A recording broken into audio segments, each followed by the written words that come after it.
नमस्कार। चलिए नई क्लास प्रारंभ करते हैं।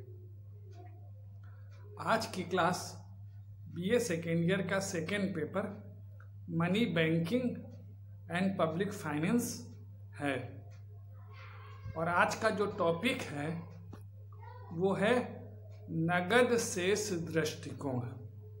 इसके पूर्व के वीडियो में हमने फिशर समीकरण के बारे में जानकारी प्राप्त की थी। आज हम कैम्ब्रिज समीकरण, जिसे नगद शेष दृष्टिकोण भी कहा जाता है, इसका अध्ययन करेंगे। कैम्ब्रिज स्कूल के अर्थशास्त्री, जिसमें मार्शल, पीगू, रॉबर्टसन आदि हैं, ने स्पष्ट किया है कि सामान्य कीमत स्तर मुद्रा की कुल मात्रा पर निर्भर नहीं करता। यानी जो सामान्य कीमत स्तर है वो मुद्रा की कुल मात्रा पर निर्भर नहीं करता, बल्कि मुद्रा की उस मात्रा पर निर्भर करता है जिसे लोग अपने पास नगद रूप में रखते हैं। और यही कारण है कि इस दृष्टिकोण को नगद शेष दृष्टिकोण के नाम से जाना जाता है। प्रोफेसर मार्शल तथा रॉबर्टसन ने मुद्रा के मूल्य के सिद्धांत को मूल्य के सामान्य सिद्धांत की ही एक दशा माना है। ये जो नगद शेष दृष्टिकोण है, इसमें मुद्रा की पूर्ति की अपेक्षा मुद्रा की मांग पर अधिक बल दिया गया है, इसलिए इसे मुद्रा की मांग का सिद्धांत भी कहा जाता है। जो नगद शेष दृष्टिकोण है उसकी जो मुख्य बातें कौन कौन सी हैं? पहली, मुद्रा की पूर्ति क्या है? निश्चित समय बिंदु पर जनता के पास उपलब्ध नोट, सिक्के तथा बैंकों में मांग जमा के योग को मुद्रा की पूर्ति कहते हैं। फिशर के समीकरण में समय अवधि का प्रयोग किया गया था, इसलिए वहाँ चलन गति की भूमिका महत्वपूर्ण थी, परंतु समय के बिंदु पर चलन गति का प्रभाव नहीं पड़ता है। अब दूसरा जो है वो है मुद्रा की मांग। कैम्ब्रिज समीकरण में मुद्रा की मांग लेन देन करने के लिए नहीं, जो कि फिशर के समीकरण में कहा गया था, बल्कि संचय करने के लिए की जाती है, ताकि जरूरत पड़ने पर लेन देन किया जा सके। यानी फिशर के समीकरण में जो मुद्रा की मांग थी वो किस लिए? लेन देन के लिए की जाती थी, लेकिन इसमें जो कैम्ब्रिज समीकरण है इसमें संचय के लिए मुद्रा की मांग की जाती है, ताकि जरूरत पड़ने पर लेन देन किया जा सके। इस प्रकार अर्थव्यवस्था में सभी लोग अपनी वास्तविक आय का जितना हिस्सा नगद रूप में रखना चाहते हैं उसे ही मुद्रा की मांग कहा गया है। अब जो विभिन्न समीकरण हैं उनका हम अध्ययन करते हैं। तो जो पहला समीकरण है वो प्रोफेसर मार्शल का समीकरण है। मार्शल के अनुसार मुद्रा की मांग आय का फलन है, यानी कैपिटल M बराबर कैपिटल K कैपिटल Y। चूंकि जो Y है वो कुल उत्पादन तथा कीमत स्तर का गुणनफल होता है, तो अगर Y की जगह हम P गुणा O रख दें तो समीकरण क्या हो जाएगा?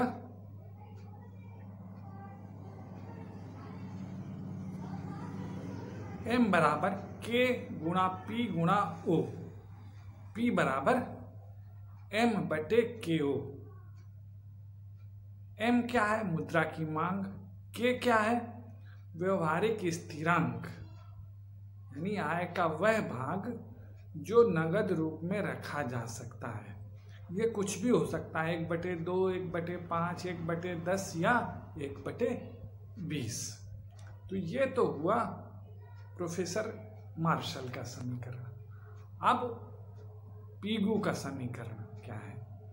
जो मार्शल का नगद शेष समीकरण था उसमें पीगू ने संशोधित किया और एक नया समीकरण प्रस्तुत किया। इसमें उन्होंने मौद्रिक आय के स्थान पर वास्तविक आय को वरीयता प्रदान की। तो ये जो समीकरण है ये है P बराबर KR/M। P क्या है? मुद्रा की मूल्य। K क्या है? वास्तविक आय का वह भाग जो नगद रूप में मांगा जाता है। और R क्या है? कुल वास्तविक आय। M मुद्रा की कुल मात्रा। तो जो पीगू का समीकरण है वो है कैपिटल P बराबर capital K capital R upon capital M।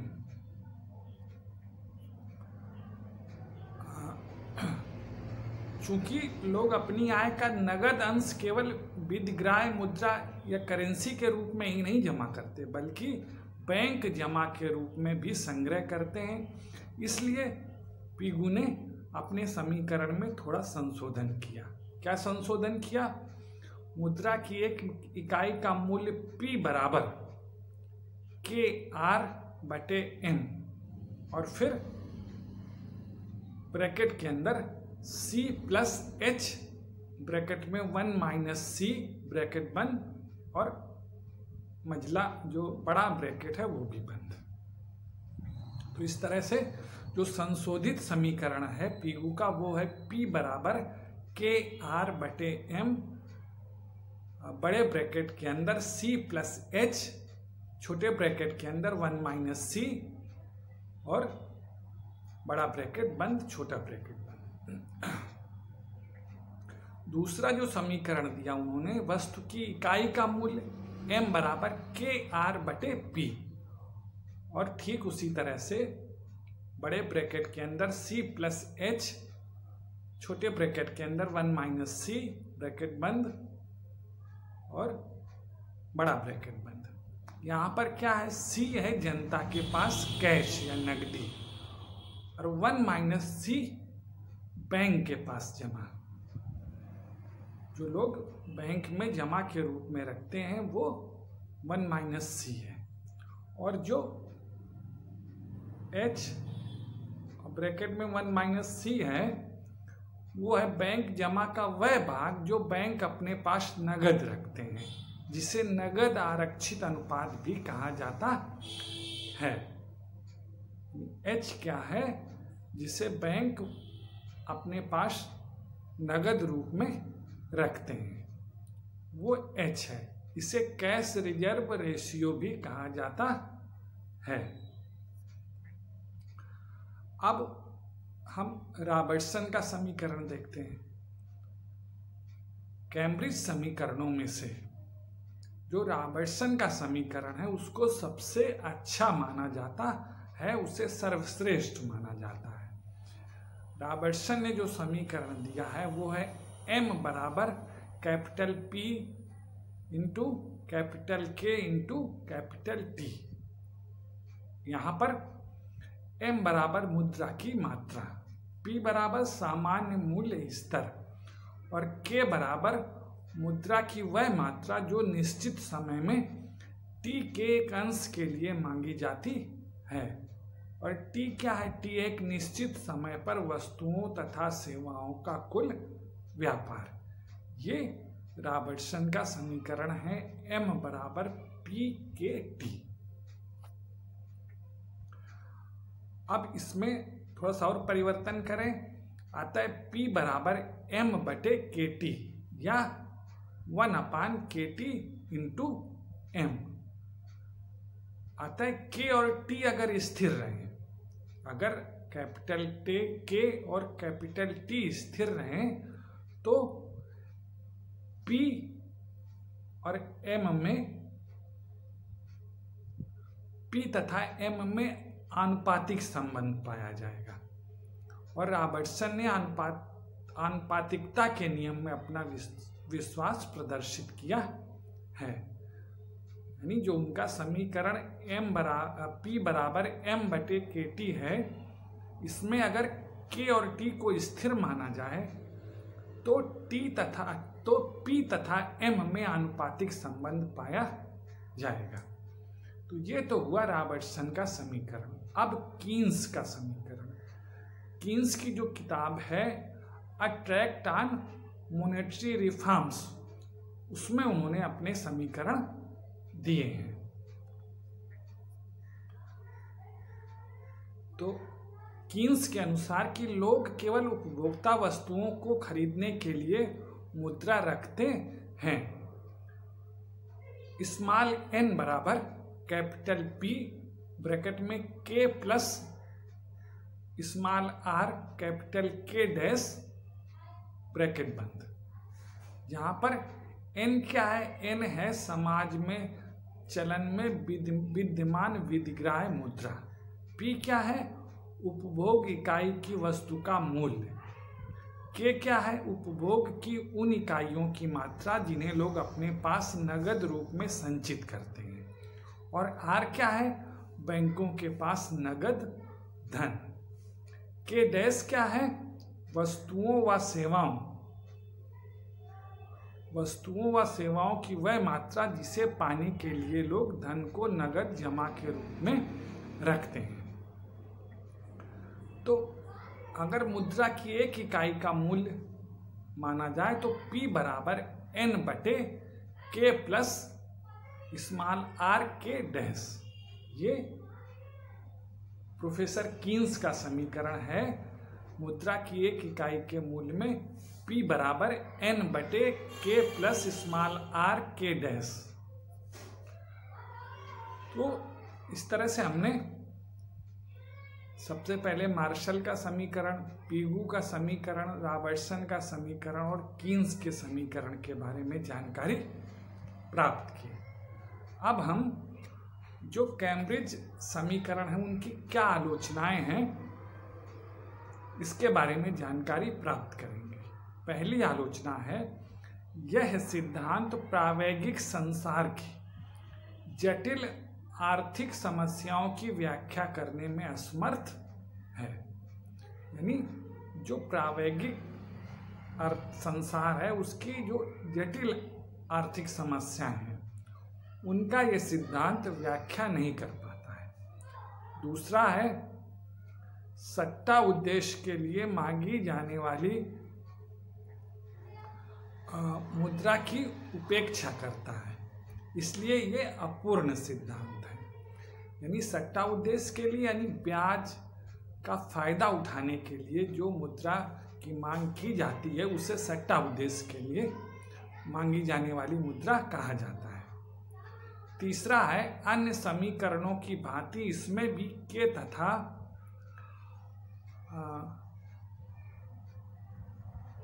K dash को स्थिर मान लिया गया है जो कि अनुचित है। इसमें K तथा K डैश को स्थिर मान लिया गया है जो कि अनुचित है। चौथा जो आलोचना है, जमा की विभिन्न श्रेणियों के प्रभाव की उपेक्षा की गई है। पांचवी आलोचना है, कैम्ब्रिज समीकरण ब्याज दर की भूमिका की उपेक्षा करता है। यानी इस समीकरणों में ब्याज दर के प्रभाव के बारे में कुछ भी नहीं बताया गया है। छठी जो आलोचना है वो है, ये सिद्धांत नकदी की मांग पर केवल वर्तमान आय के प्रभाव की व्याख्या करता है, जबकि अन्य तत्व जैसे कीमत स्तर, मौद्रिक आदतें तथा व्यावसायिक ढांचा आदि का भी प्रभाव पड़ता है, जिसकी ये उपेक्षा करता है। सातवीं आलोचना है, इस सिद्धांत के अनुसार मुद्रा के मूल्य में परिवर्तन उसी अनुपात में होता है जिस अनुपात में मुद्रा की मात्रा में परिवर्तन होता है, अर्थात मुद्रा की मांग की लोच इकाई के बराबर होती है, परंतु अर्थव्यवस्था में निरंतर होने वाले परिवर्तनों के कारण मांग की लोच इकाई के बराबर नहीं रहने पाती है। जबकि ये क्या करता है, ये मुद्रा के मूल्य में परिवर्तन उसी अनुपात में होता है ये बताता है जिस अनुपात में मुद्रा की मात्रा में परिवर्तन होता है। तो ये तो हुई कैम्ब्रिज समीकरण की आलोचनाएं। अब जो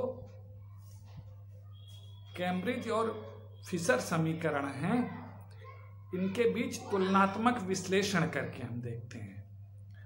तो पहला है जो आधार है वो है मुद्रा की मांग। फिशर समीकरण में क्या है, मुद्रा को विनिमय का माध्यम माना गया है, और कैम्ब्रिज समीकरण में मुद्रा के संचय कार्य को अधिक महत्व प्रदान किया गया है। दूसरा जो आधार है वो मुद्रा का मूल्य निर्धारण। फिशर के समीकरण में पूर्ति को अधिक महत्व दिया गया है और कैम्ब्रिज समीकरण में मांग को अधिक महत्व दिया गया है। तीसरा है प्रवाह तथा स्टॉक। फिशर के समीकरण में मुद्रा को प्रवाह माना गया है और कैम्ब्रिज समीकरण में मुद्रा को स्टॉक माना गया है। चौथा जो आधार है वो है प्रचलन गति। फिशर के समीकरण में प्रचलन गति महत्वपूर्ण है, चलन वेग जिसको कहते हैं, जबकि कैम्ब्रिज समीकरण में प्रचलन गति को महत्व नहीं दिया गया है। समय सीमा। फिशर समीकरण समयावधि से संबंधित है, जबकि कैम्ब्रिज समीकरण समय बिंदु से संबंधित है। अगला आधार है कीमत स्तर। सामान्य कीमत स्तर की व्याख्या करता है फिशर समीकरण, जबकि कैम्ब्रिज समीकरण में कीमत स्तर उपभोग वस्तुओं कीमत को व्यक्त करता है। काल का आधार। जो फिशर समीकरण है वो दीर्घकाल परिवर्तनों की ओर संकेत करता है, जबकि कैम्ब्रिज समीकरण अल्पकालीन समायोजन की व्याख्या करता है। आठवां जो आधार है वो है ब्याज दर। फिशर समीकरण ब्याज दर की उपेक्षा करता है, कैम्ब्रिज समीकरण ब्याज दर को महत्व प्रदान करता है। तो इस तरह से जो फिशर समीकरण और कैम्ब्रिज समीकरण है, इन दोनों के बारे में हमने तुलनात्मक विश्लेषण किया। अब कैम्ब्रिज समीकरण फिशर समीकरण से किस प्रकार श्रेष्ठ है, इसके बारे में हम जानकारी प्राप्त करते हैं। यानी जो कैम्ब्रिज समीकरण है वो अनेक कारणों से फिशर के समीकरण से श्रेष्ठ है। यद्यपि प्रोफेसर रॉबर्टसन ने कहा है कि मोटे तौर पर दोनों समीकरण एक ही सिक्के के दो पहलू हैं, लेकिन फिर भी कुछ कारणों में कैम्ब्रिज समीकरण फिशर समीकरण से श्रेष्ठ है।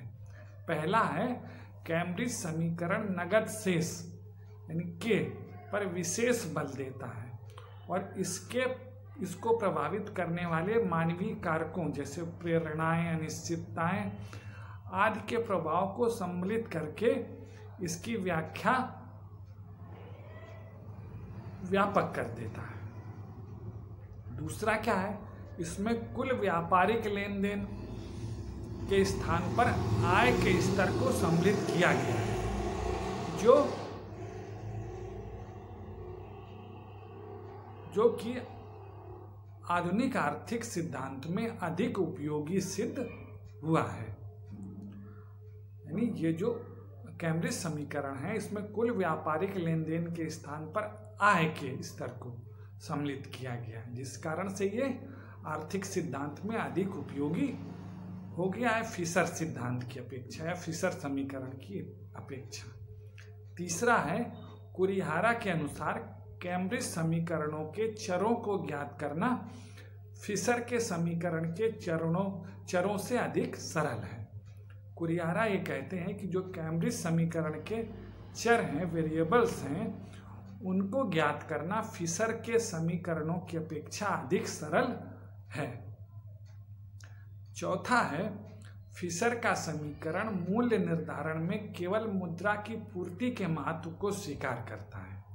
यानी फिशर का समीकरण मूल्य निर्धारण में केवल मुद्रा की पूर्ति को ही महत्व देता है, जबकि कैम्ब्रिज समीकरण मुद्रा के मूल्य सिद्धांत को मूल्य के सामान्य सिद्धांत का ही अंश मानता है।